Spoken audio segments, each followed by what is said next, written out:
बोधिसत्व सिद्धार्थ के जन्म के बाद महाराज ने 8 ब्राह्मणों को यानी ज्योतिषों को वहाँ पे बुलाया जाता है ताकि वो उनसे उनका भविष्य पूछ सके कि मेरा बेटा आगे चल के कैसा राजा बनेगा। तब उनमें से एक ब्राह्मण बोलता है जिनका नाम कौंडिन्य होता है। वो कहते हैं, महाराज ये 4 दृश्य देखकर गृह को त्याग करेगा और सम्यक संबुद्ध बनेगा। तो वो पहला दृश्य बताते हैं कि पहले वो एक बूढ़े व्यक्ति को देखेंगे, दूसरा एक रोगी को देखेंगे, तीसरा वो एक मृत व्यक्ति को देखेंगे और चौथा एक सन्यासी को। और ये सारी बातें सुनकर महाराज कहते हैं कि मुझे बस उसे चक्रवर्ती राजा बनते हुए देखना है, इसीलिए मैं उसे सिर्फ घर में रखूँगा। तो वो पंडित कहते हैं कि हाँ महाराज, अगर वो गृह में रहेगा तो बढ़िया रहेगा, उसके जीवन के लिए कल्याणकारी रहेगा।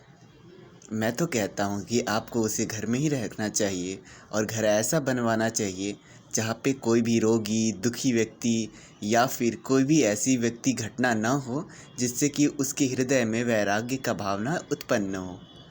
तो महाराज कहते हैं कि जी हाँ, मुझे ऐसा ही करना चाहिए। वो काफ़ी चिंतित हो जाते हैं। बाकी पंडित जन कहते हैं कि महाराज, आपको चिंतित होने की कोई आवश्यकता नहीं, हम आपका साथ देंगे, उन्हें कोई भी तरह के कष्ट नहीं होने देंगे और इसीलिए आपको उसे घर में रखना चाहिए और महल ऐसा बनवाना चाहिए जहाँ पे कोई भी रोगी व्यक्ति ना हो।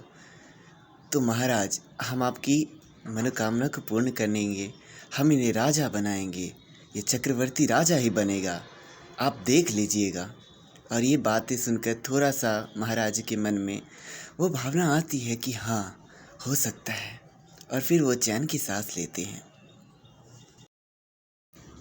कुछ समय बाद जब शुद्धोधन के कुलगुरु असित मुनि जब उनसे मिलने आते हैं, तब उनके 32 महापुरुष लक्षण को देखकर वह एक भविष्यवाणी करते हैं। वो कहते हैं कि अगर ये बालक घर में रहेगा तो ये चक्रवर्ती राजा बनेगा, लेकिन अगर ये बाहर गया तो ये पक्का एक सन्यासी बुद्ध बनेगा, और मैं यही चाहता हूँ। और ये सुनने के बाद महाराज ने ऐसा घर बनवाया जहाँ पे कोई भी दुख न हो।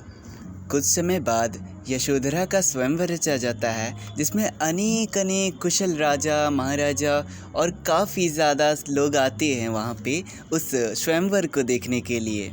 और उसी में से सिद्धार्थ गौतम भी एक थे। उन्होंने अलग अलग तरीके की कलाबाजी दिखाई और उन्होंने धनुष काफ़ी सटीक निशाने पर लगाया। उनका हर निशाना काफ़ी बेहतरीन था। उनकी इस कलाबाजी को देखकर बाकी युवराज काफ़ी घबरा गए कि उनका जीतना तो मुमकिन नहीं है। और उसी समय दूसरी ओर यशोधरा काफ़ी खुश थी। स्वयंवर जीतने के बाद सिद्धार्थ गौतम का यशोधरा के साथ विवाह होता है। दंडपाणि की पुत्री काफ़ी सुंदर, सुशील और पतिव्रता माई यशोधरा। जैसा कि भविष्यवाणी में कहा गया था कि 4 दृश्य को देखकर वो अपना गृह त्याग करेंगे, और उनमें से पहला दृश्य उनके सामने था जो कि था बूढ़ा व्यक्ति। उनके सामने एक बूढ़ा व्यक्ति पहली बार आया था, इसीलिए उन्होंने कहा कि ये कौन है। तो सारथी कहते हैं कि एक बूढ़ा व्यक्ति है। तो सिद्धार्थ कहते हैं, क्या मैं भी बूढ़ा होऊंगा? तो बोले कि जी हाँ महाराज। दूसरे दृश्य में एक रोगी को वो देखते हैं और उनकी सहायता के लिए जाते हैं। फिर चुन्ना कहते कि मत छूइए, आपको भी रोग हो जाएगा। वो तीसरे दृश्य में देखते हैं कि एक मृत व्यक्ति को ले जाया जा रहा है दाह संस्कार के लिए। वो पूछते हैं चुन्ना से, ये क्या है? तो उन्होंने कहा कि ये बूढ़ा होकर, रोगी होकर मृत्यु को प्राप्त हुआ इंसान है और वो मर रहा है, उनकी मृत्यु हो रही है। तो सिद्धार्थ कहते हैं, क्या मुझे भी मरना होगा? तब चुन्ना कहते हैं, जी हाँ, ये अटल अनंत सच्चाई है। चौथे दृश्य में वो देखते हैं एक सन्यासी को जो कि पेड़ की छांव के नीचे बैठकर तपस्या कर रहे होते हैं। उनके मुख पे अनंत शांति थी। उस रात जब वो महल वापस आए तब उनका मन दुख से विचलित हो उठा। वो कुछ सोच नहीं पा रहे थे। उनके मन में वैराग्य की भावना उत्पन्न होने लगी।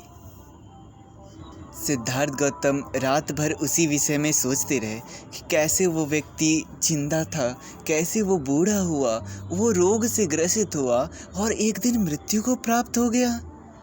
क्या ये सभी इंसान के साथ होगा? उस रात बहुत ही ज़्यादा उनके मन में ये सवाल घूम रहे थे। काफ़ी तरह से। उसके बाद वो अपने महल में जाते हैं, अर्थात अपनी यशोधरा के पास।